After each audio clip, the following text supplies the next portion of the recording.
Yo voy a tratar de comentar un poquito, no me voy a extender mucho. Hay algunas interrogantes vía chat que seguramente las vamos a resumir y las vamos a plantear.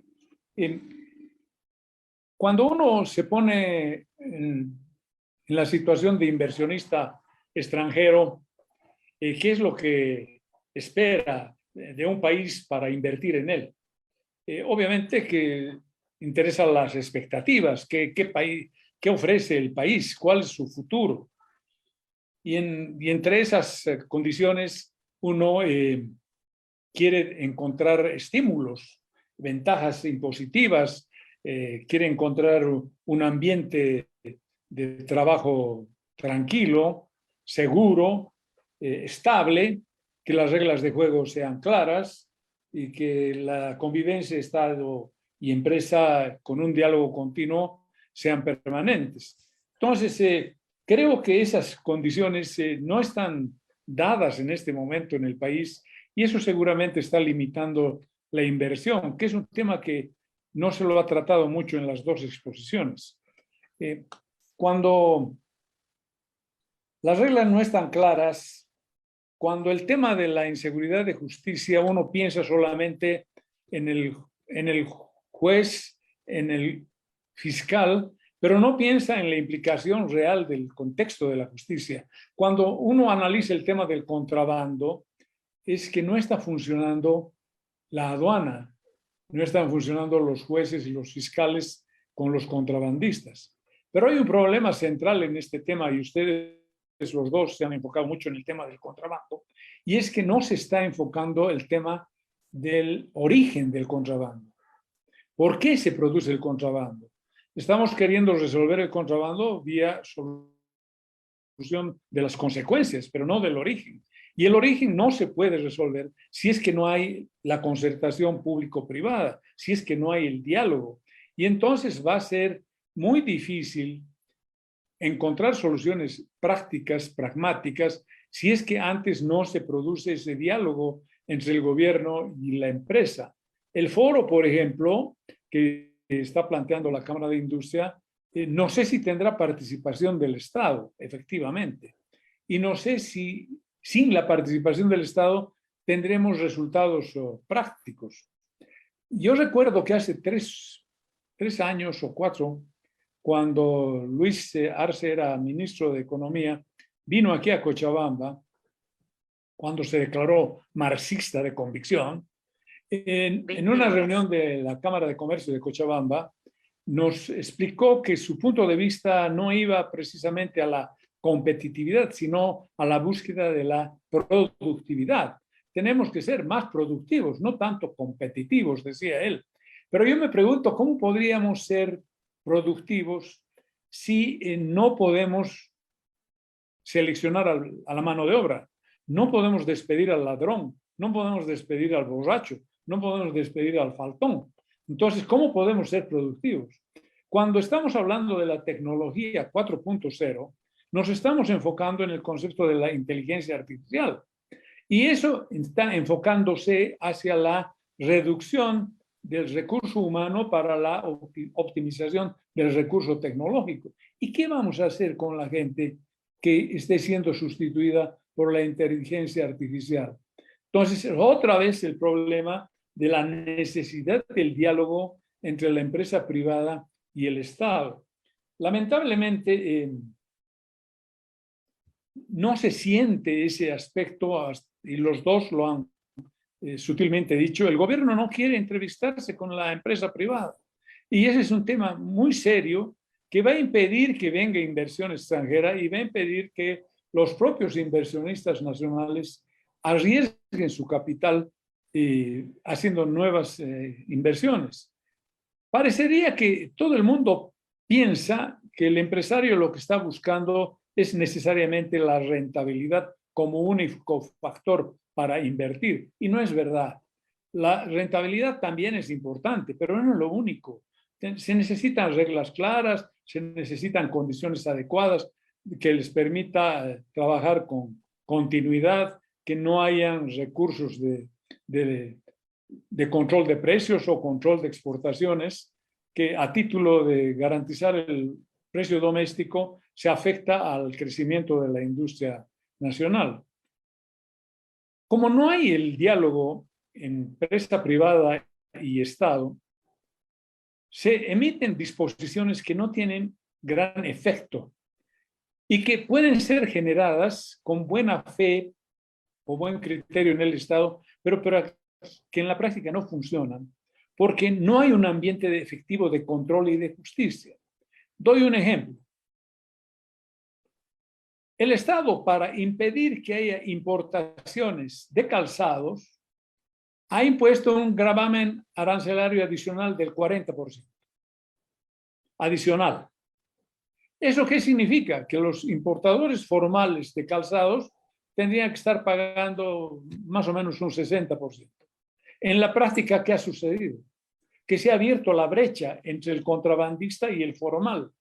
Y ahora el contrabandista tiene un mayor porcentaje para pagar coima y acceder al contrabando.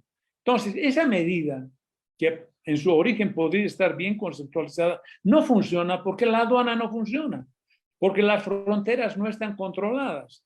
¿Y eso por qué está sucediendo? Porque no hay el diálogo empresa privada-gobierno. Entonces, yo creo que el centro de todo nuestro problema empresarial es la falta de diálogo, y ese es el tema que hay que trabajar con la asistencia técnica extranjera. En ese evento que programa la Cámara de Industria, creo que el rol de la asistencia externa, Naciones Unidas y otros organismos que puedan estar presentes, tienen que procurar convencer al Estado que necesitamos un diálogo permanente con miras a la optimización de los recursos disponibles frente a todo el magro o oscuro panorama que se presenta tanto en las reservas internacionales y todos los riesgos de financiamiento que tiene el propio gobierno para cubrir el endeudamiento externo. Rolando, tú tienes una pregunta vía chat, por favor. En la verdad, lo único que quería saber es qué porcentaje de empresas afiliadas existen a las diferentes cámaras con relación a las empresas de todo el país, para definir un poco cuál debería ser la prioridad de la Cámara de Industria. Y después hice un comentario y que dejo como pregunta, que yo tengo entendido que el aumento mayor de la productividad se refiere fundamentalmente al uso de las herramientas modernas, que son resultado del ahorro o de la inversión. Y esta idea, que es la que debe desarrollar, creo en mi criterio, las cámaras de industria, no están absolutamente claras ni en el gobierno ni en la población. Porque lo que quiere la población, en la idea de lo que está introducido en todos los aspectos, es de que todos debemos ser iguales. Gracias. Está bien, Rolando. Voy a dejar pendiente la respuesta y voy a recurrir a Lalo Rodríguez para que exponga sus dos planteamientos. Gracias, Ivo, por tan interesante panorama, decía, de la industria, de la situación de la industria nacional, de la industria boliviana.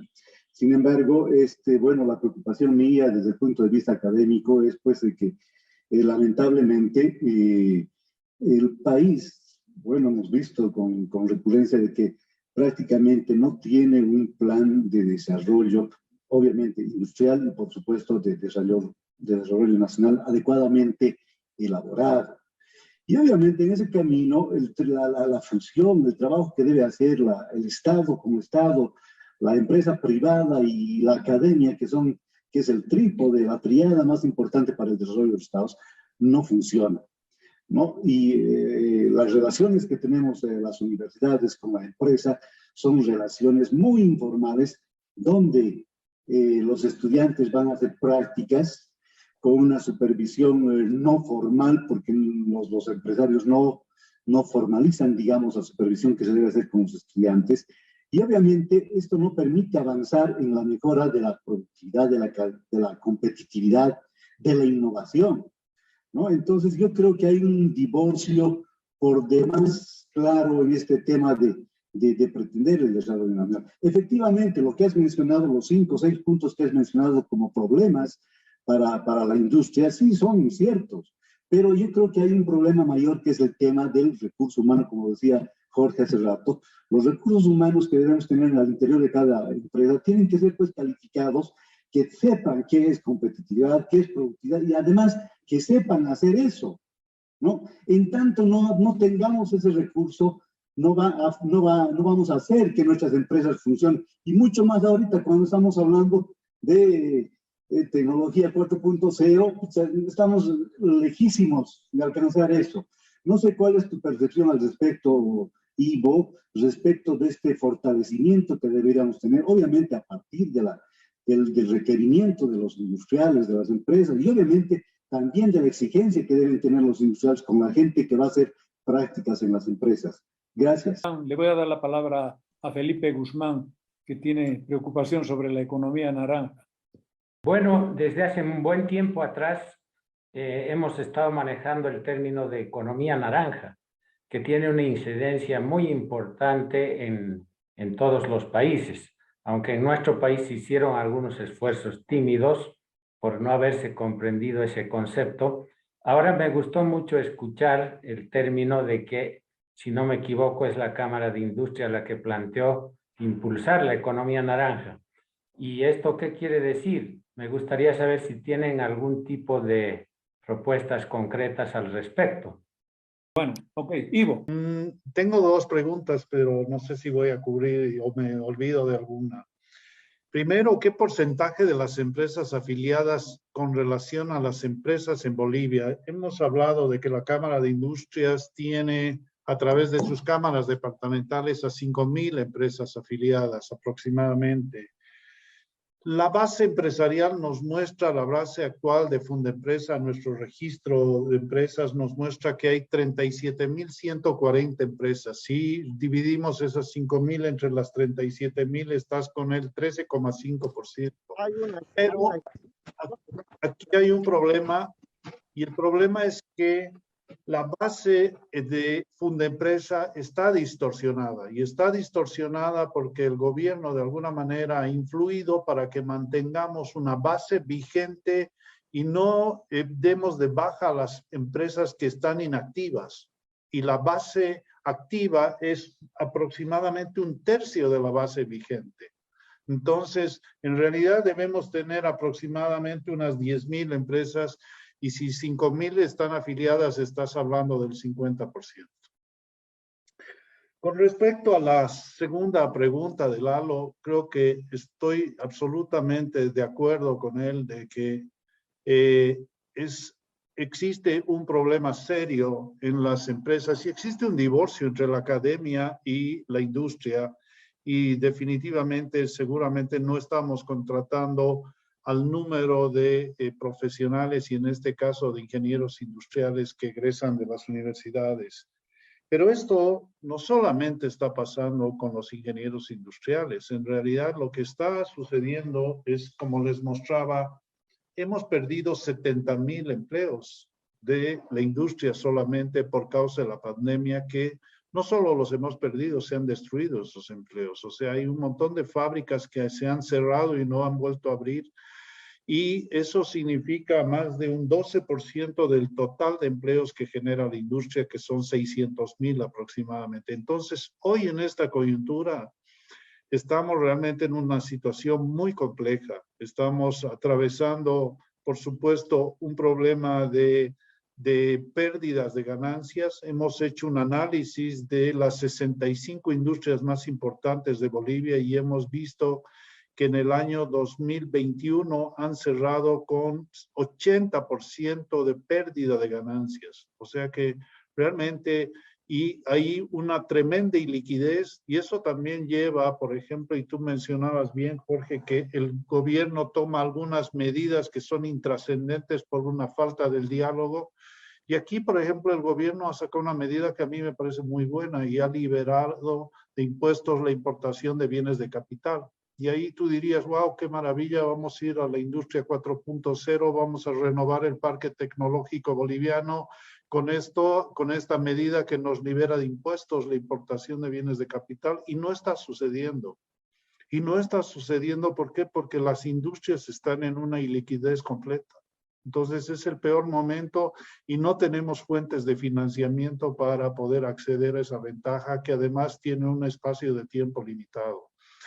Y finalmente, para redondear la idea, creo que estamos atravesando un momento complejo, y la cumbre que estamos planteando nosotros, sin duda, si no es la solución, por lo menos va a ayudarnos a tener un buen diagnóstico y a través de la cooperación internacional poder formular propuestas que sean interesantes con una base importante, no solamente social, sino con todo el tejido productivo boliviano. Nos va a permitir tener un documento y nos va a permitir tener un buen diagnóstico, y nos va a poder hilar una narrativa para poder presionar al gobierno con todos los actores, y esperamos que ese sea el marco que dé inicio al diálogo que tan necesario es en Bolivia. Gracias. Rolando, por favor. En cuanto a la economía naranja, vemos lo siguiente, que se han buscado las reprogramaciones en el sistema financiero a todo el sistema hotelero, porque ha sido el sector más afectado. Se han hecho sendos temas de cómo impulsar el sector turístico en ese sentido, en todo lo que es economía naranja. Se ha planteado un hub, un aeropuerto hub en La Paz, para que se pueda promover el turismo de Salar de Uyuni, el lago Titicaca, el valle, los yungas, y pueda ser un sector muy importante en el desarrollo de lo que es la economía naranja. Tanto industria como comercio siempre estamos juntos buscando coordinar políticas de desarrollo en varios aspectos. Y en este tema de economía naranja se ha buscado siempre el promover esto, tanto a nivel de diálogo público-privado con las alcaldías, con las gobernaciones, para impulsar lo que es la economía naranja. Realmente lo que estamos haciendo en el país es muy poco, y es el sector más afectado por la pandemia donde se debe impulsar este tema. Podemos decir que el gobierno está aplicando un modelo económico social comunitario donde solo ve el seguimiento del precio de los commodities, incrementar la deuda, el consumo y el gasto público. Es decir, no está viendo estos temas tan importantes con la empresa privada para fortalecer el desarrollo del país. Fernando Antesana, tenías la palabra solicitada. Muchas gracias, Coco. Inicialmente quisiera pedirle a Evo que, entre todos los obstáculos que tenemos, los que aspiramos a ser empresarios en el país, tenemos por lo menos 32 trámites que efectuar, tanto en los gobiernos municipales y con las instituciones que tiene el gobierno central. Entonces, ese sí es un verdadero problema porque es una fuente de extorsión, etcétera, etcétera. En 1980, cuando yo ingreso al sector industrial, afirmaba que era imposible trabajar entre el sector público y privado porque teníamos un sector público eminentemente obstaculizador y no facilitador.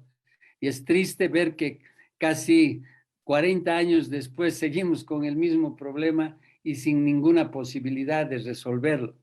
Como doliente en esa época yo decía que para hacer empresas en Bolivia y ser industrial completamente había que tener mucho de locura y algo de quijotismo, porque realmente en nuestro país a veces hay que tener algo de locura para superar todos los obstáculos que nos pone el sector público, y eso no ha cambiado. Y Quijote porque no obstante todo lo que nos ocurre, seguimos creyendo en el país y lo más importante, generando empleo, que es ese el orgullo de toda aquella persona que invierte, arriesga su capital para dar un empleo digno a los bolivianos. Era fácil escuchar en esa época, y probablemente hoy todavía se escuche, que era imposible aspirar a que haya desarrollo social si no había desarrollo industrial. Pero el problema, y con esto termino, sería importante pedirle a Ivo y a Rolando que de alguna forma encontremos la ecuación que permita resolver la incógnita de por qué desde tiempos tan antiguos como desde 1980 y tal vez antes, el gobierno siempre nos ha creído a los empresarios tigres de papel. Y con ese pensamiento nos tratan. Antes, ahora y tal vez en el futuro, no tengamos la capacidad de que el gobierno nos tome en serio y que todas las propuestas que se le hace al gobierno son en beneficio de la población boliviana e indudablemente del país. Pero algo pasa que ellos no entienden esa posición del sector privado. Muchas gracias, Coco. Gracias. Jaime Dun, por favor, tienes la palabra. Muchísimas gracias, buenas noches. Un saludo cordial a Ivo y Rolando, felicitarlos por su excelente presentación. Yo creo que es muy importante enfatizar y seguir haciéndolo la vez que se pueda en todos los foros públicos el problema del contrabando. El problema del contrabando obviamente es muy grande y hacia adelante lo único que vemos es que se va a poner lamentablemente peor. Y las cifras nos muestran de que todo lo que estamos viendo en resultados apunta a que el contrabando se incrementa y me explico. Ejemplo, Rolando bien explicaba que el desempleo ha caído del 11% a cerca del 5 y algo por ciento según el gobierno a diciembre.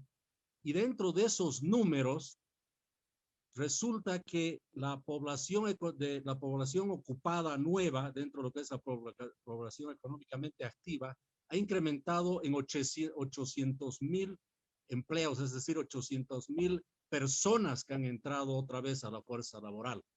Y las estadísticas muestran que de esas 800,000 personas, 41%, es decir, unas 320,000 personas, se han registrado o se estarían registrando estadísticamente en lo que es comercio. Y sabemos que en Bolivia lo que es comercio tiene muchísimo, por el hecho de la informalidad que hay, tiene muchísimo de contrabando metido en esa cifra estadística. Entonces, es decir, el desempleo ha bajado correctamente, pero mucho ha ido al sector informal y se ha clasificado en comercio estadísticamente, y ahí significa de que hay otra vez una fuerza laboral que se va a dedicar a la informalidad y posiblemente al contrabando. El otro tema que les quiero hacer notar, Rolando muy bien decía que las exportaciones a diciembre de 2021 son superiores en 1.470 millones, es decir, tenemos una balanza comercial positiva. Pero si ustedes piensan en lo siguiente, de que las reservas internacionales de 4.700 millones no se han movido prácticamente todo el año, es decir, ha habido un buen trabajo, si quieren verlo de esa manera, de mantener las reservas inamovibles durante todo el 2021. La pregunta es, si las exportaciones han subido en 1.470, las remesas en 1.250 millones, el tema de operaciones de incremento de encaje en dólares con la banca que han incrementado las reservas en más de 1.500 millones.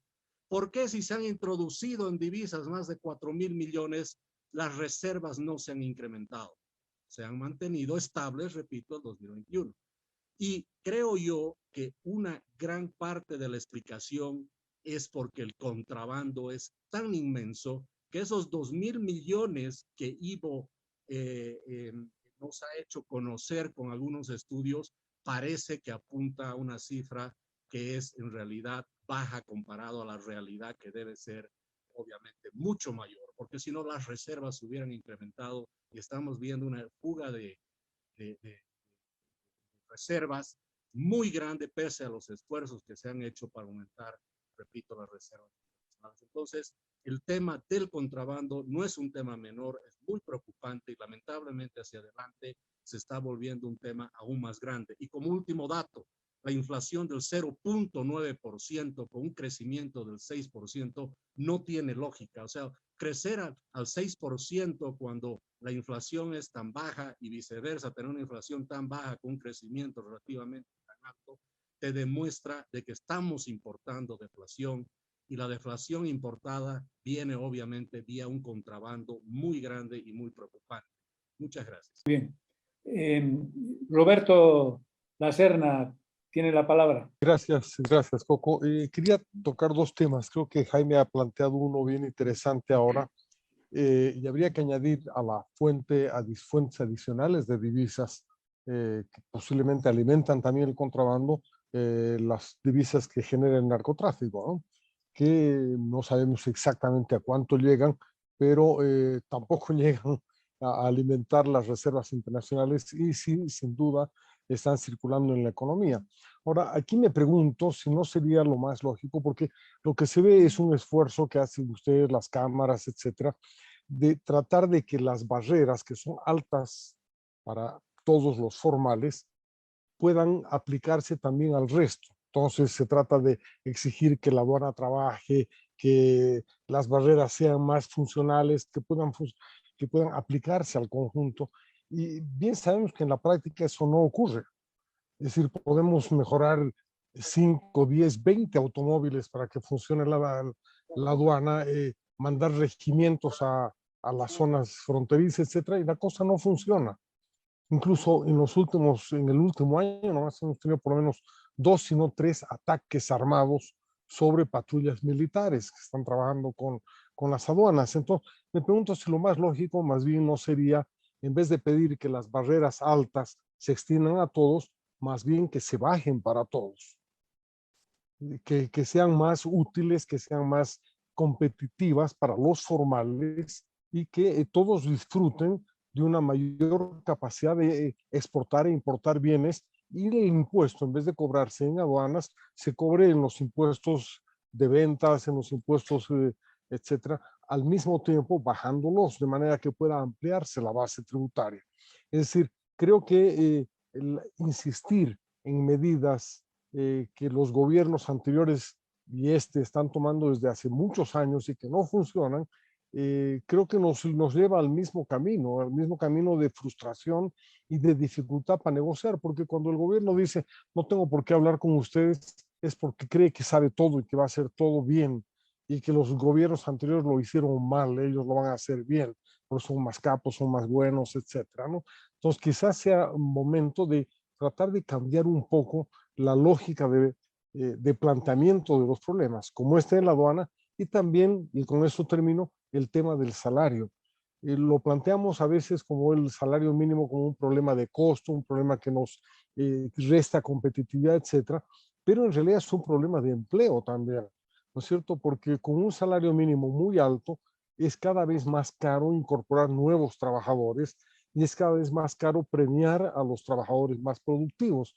Entonces es una política que daña al trabajador entrante tanto o más, y también al trabajador productivo que lleva varios años de antigüedad.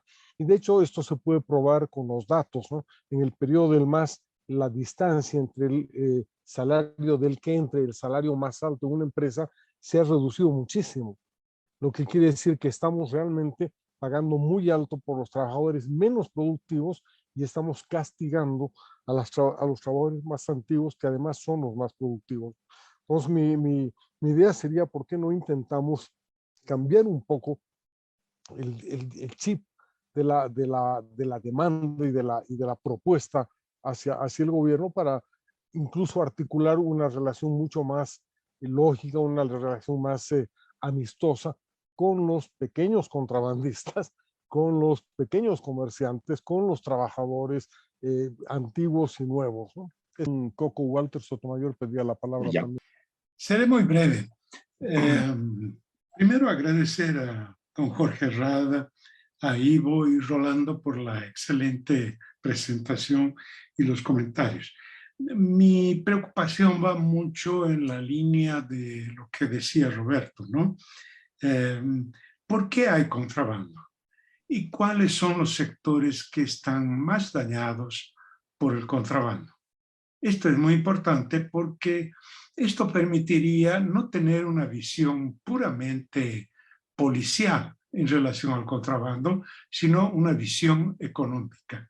Y yo creo que la visión económica permitiría articular con gobierno o con, digamos, con el propio Congreso ¿qué medidas de carácter económico se pueden tomar para proteger sectores sensibles de la industria boliviana? O sea, no tiene sentido que pongamos grandes trabas a la importación de whisky. Nosotros no fabricamos whisky. ¿Qué trabas podríamos poner a la fabricación de automóviles cuando no fabricamos automóviles? Entonces yo pienso que este lado no hemos tratado muy bien y me gustaría ver si es posible un comentario al respecto. Para terminar, yo le pediría a Rolando Kemp que haga un cierre de su presentación haciendo un comentario final. Gracias. Primero felicitar a los participantes, realmente con aportes muy inteligentes, muy adecuados, que los recogemos para instrumentarlos en un posible diálogo público-privado, donde debemos aplicar medidas para aperturar el mercado internacional, el incrementar las exportaciones, otorgar seguridad jurídica, mayor inversión privada, ver ese es el tema de biotecnología, ver la economía naranja, la economía 4.0, el gasto público irracional que tienen, eliminar el financiamiento a empresas estatales que no producen, flexibilizar el tema laboral, como ustedes dicen, y buscar un diálogo permanente con los empresarios privados y el gobierno para instrumentar varios de los temas que ustedes han indicado, que son fundamentales para poder desarrollar.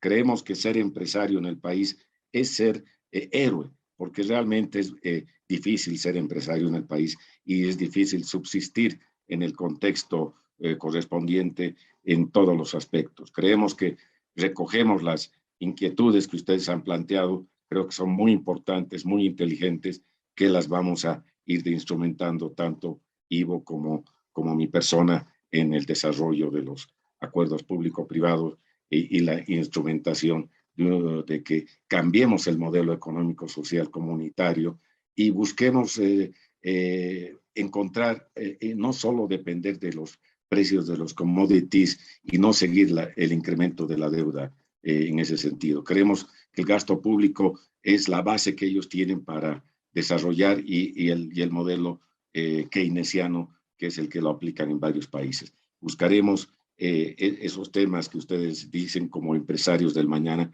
como empresarios del futuro. Ojalá que podamos tener un diálogo privado en ese sentido. Gracias. Ivo, por favor, tu cierre. Gracias por los comentarios que han hecho y me voy a referir a algunos de ellos también para cerrar y con algunos comentarios. Creo que el tema de la tramitología es un verdadero obstáculo para el desarrollo de la industria y no hay duda de que esos 32 trámites que tiene que cursar cada industrial para poder formalizarse hacen muy difícil la formalidad. Y eso explica probablemente ese 85% de informalidad que tenemos, además del costo de la formalidad que es altísimo y que debería bajarse sin duda. Coincidimos con Jaime Dunn y nos parece excelente el comentario de mantener los foros y mantener el tema del contrabando en la agenda mediática y tratar de seguir presionando. Y coincidimos que el gobierno tiene muy poco interés de luchar contra el contrabando de manera efectiva y proporcional, porque sin duda le está sirviendo como un regulador de precios. Y esto, por supuesto, también estamos importando deflación, coincidimos con Jaime. Y deberíamos sin duda bajar esas barreras, como menciona bien Roberto Lacerna. Creo que uno de los principales problemas que explican la enorme informalidad que tiene Bolivia son los altos costos de la formalidad, las barreras que existen y probablemente también la persecución que hay normativa. Entonces, hay mucho trabajo que hacer, no hay duda. En Bolivia, hacer industria es muy complejo, muy difícil.